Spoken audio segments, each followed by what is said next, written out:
It is Ryan here, and I have a question for you. What do you do when you win? Like, are you a fist pumper, a woohooer, a hand clapper, a high fiver? I kind of like the high five, but if you want to hone in on those winning moves, check out Chumba Casino. At ChumbaCasino.com, choose from hundreds of social casino-style games for your chance to redeem serious cash prizes. There are new game releases weekly, plus free daily bonuses. So don't wait. Start having the most fun ever at ChumbaCasino.com. No purchase necessary. VGW. Void where prohibited by law. See terms and conditions. 18+. Okay, round two. Name something that's not boring. A laundry? Ooh, a book club. Computer solitaire, huh? Ah, sorry, we were looking for Chumba Casino. That's right, ChumbaCasino.com has over 100 casino-style games. Join today and play for free for your chance to redeem some serious prizes. ChumbaCasino.com. No purchase necessary. Void where prohibited by law. 18+. Terms and conditions apply. See website for details. From Hollywood, it's time now for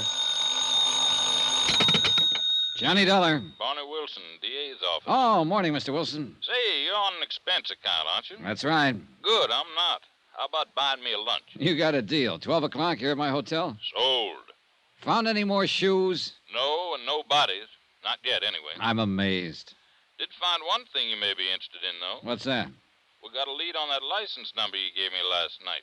You were right. The car was bought from a dealer about 2 weeks ago. By whom? Somebody named John Smith over on the east side of town. That figures. Well, maybe here's something that won't. I checked the address this morning. And you know what? Sure, a vacant lot. Well, now, how the devil did you know? See you at lunch, Mr. Wilson.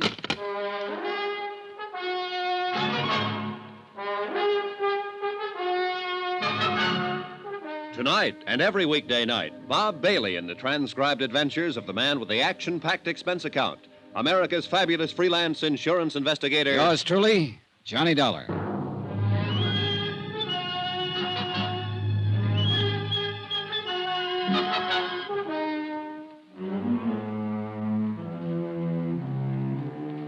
Expense account submitted by Special Investigator Johnny Dollar. Location, Miami Beach, Florida. To the Home Office, Delta Liability, Hartford, Connecticut. Assignment, the Fathom-Five matter. A sunken cruiser that refused to give up its dead. Item 10, $4.80. Lunch with DA Deputy Barney Wilson.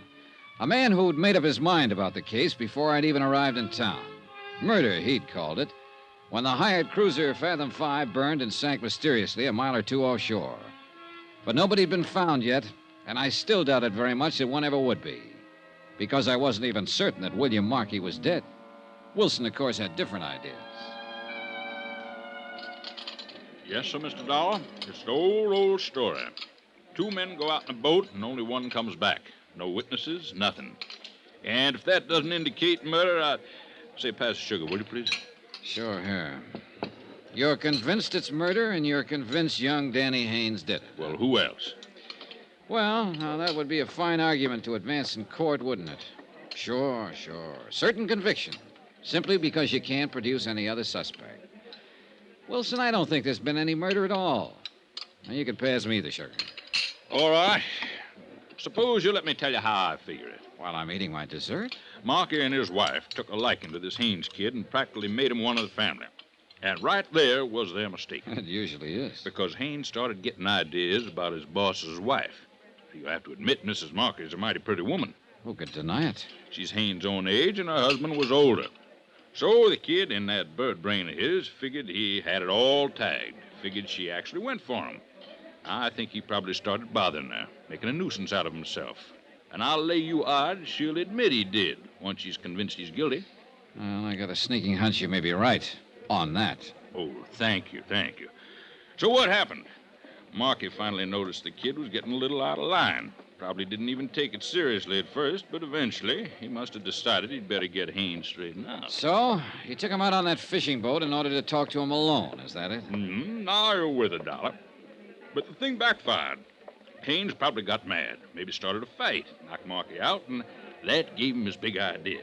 Spur of the moment, huh? Yes, sir. Now, with the boss out of the way, he'd have a clear field with the widow.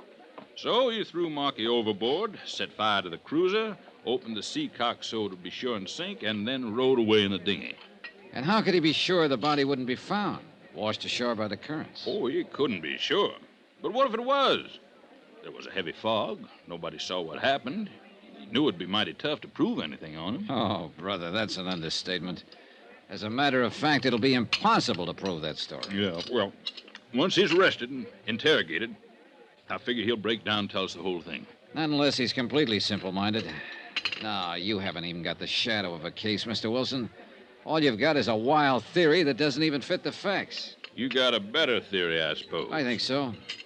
And would it be the kind that would take your company off the hook on that $75,000 life insurance policy? Now, by coincidence, it just so happens that it would. In fact, that insurance policy is the key to the whole thing. Uh-huh. I sort of thought you might say that. I didn't have any pet theory at first, but I do now. I'm pretty sure this thing is an out-and-out insurance fraud, and Danny Haynes is being used as the fall guy. Oh, do tell. And what are you finding for evidence, Mr. Dollar? Oh, a lot of little things that are sort of starting to add up. For one thing, I got a long telegram this morning from a firm of confidential investigators in New York. I forwarded a request through Hartford yesterday. Yeah, they turned up quite a lot on Markey. Such as? His financial status for the main thing. Oh, well, go on. Well, when he and Mrs. Markey were married 3 years ago, the firm was in first-class shape. But they've been living high, living up his capital. If he'd got that contract he came down here after, it might have pulled him through, but he didn't get it. Net result, he was flat broke. So what?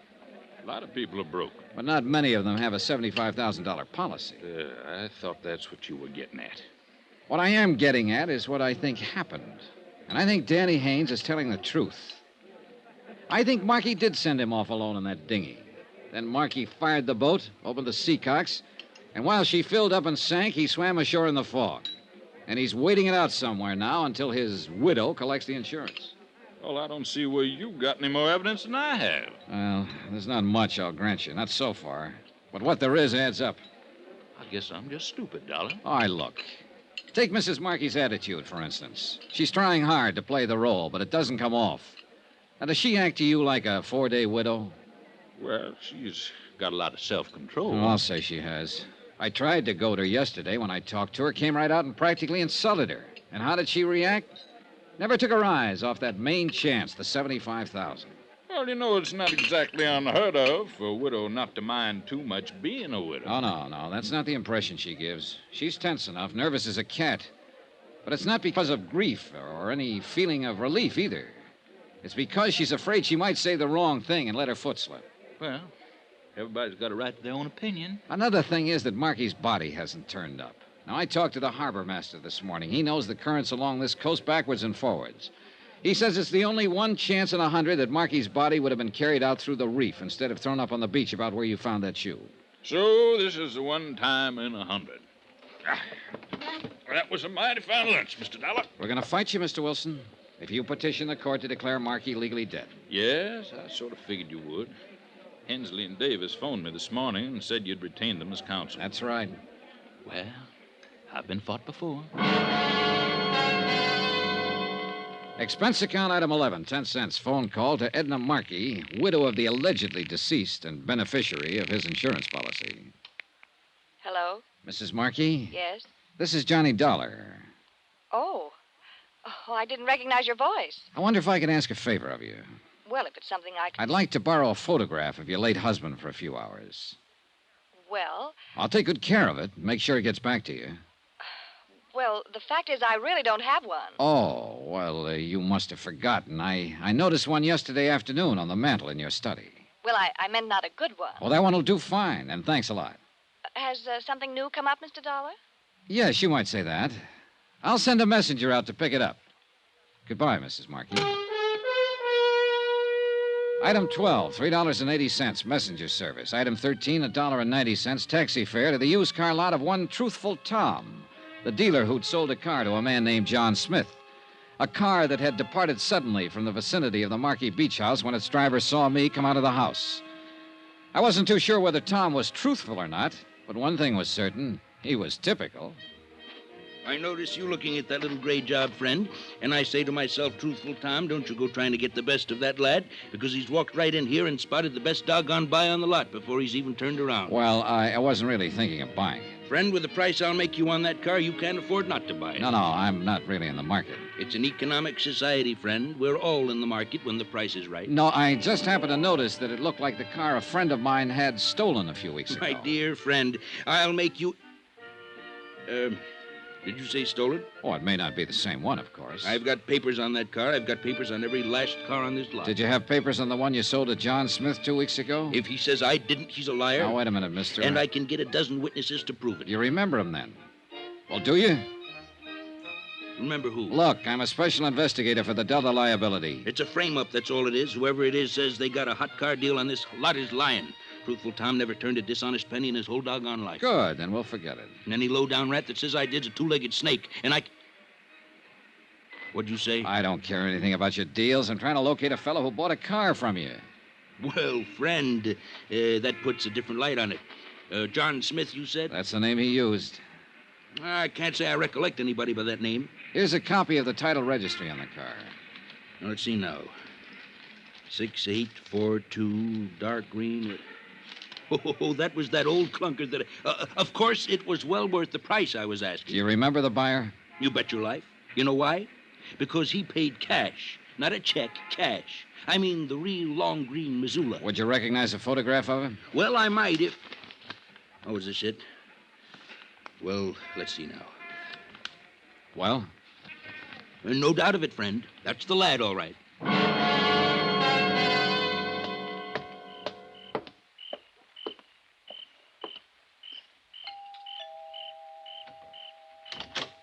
Good evening, Mrs. Markey. Mr. Dollar. I brought back the photograph of your husband. Oh, there wasn't that much hurry about it. Did it help any? Quite a bit. Do you mind if I come in? Well, all right, of course. Thank you. You know, I've been trying to think all day long what you could possibly want with that picture. I still can't imagine. You can't, huh? Sit down, Mr. Dollar. Thanks. It's a terrible picture, of course. That's why I hesitated about giving it to you. Doesn't look a thing like him. It looked enough like him, Mrs. Markey. Enough like him? I don't think I know what you mean. Did you know your husband bought a second-hand car the week before his so-called death? You must be mistaken. He'd have told me about it. The car dealer positively identifies his photograph. He used the name John Smith, paid for it in cash. What did you mean, so-called death? William Markey isn't dead. I think we're both aware of that. Well, Mrs. Markey, aren't we? Do you mind telling me what you're talking about? It wasn't even a very smart scheme to start with. Your husband must have been really up against the wall, or he'd have known better than to try it. But I suppose he thought he had to in order to hang on to you. I imagine you're pretty expensive to support. I think you'd better leave right now. Actually, it would serve you both right if I did. But I decided to give you a chance. I came here to let you know exactly where you stand. And where is that, if I may ask? One step away from prison. Take that step, and you're in up to your necks, you and your husband both. What step? So far, we have no case against you for attempted fraud because you haven't filed a claim yet. But take my advice, Mrs. Markey, don't file one, because the minute you do, we're going to hit you with both barrels. You've got some pretty crazy ideas, haven't you? You've had fair warning. I've had one of the biggest bluffs I've ever heard about. Why, you people would do anything, wouldn't you, to keep from paying off on a policy? Better talk it over with your husband before you do anything foolish. My husband is dead, Mr. Dollar. No one but you even doubts it. I'm a cynic. How much proof does it take to bring you to your senses? Mrs. Markey, as this case stands right now, there's only one way you could convince me that William Markey is not alive. Show me his dead body.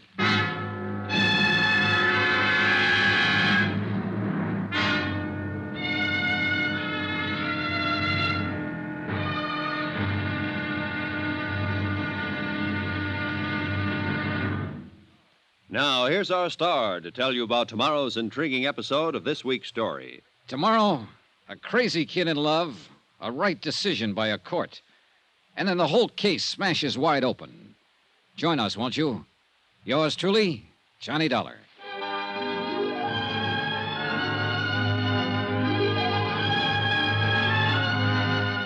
Yours truly, Johnny Dollar, starring Bob Bailey, is transcribed in Hollywood. Written by Les Crutchfield, it is produced and directed by Jack Johnstone. Be sure to join us tomorrow night, same time and station, for the next exciting episode of Yours truly, Johnny Dollar. Roy Rowan speaking.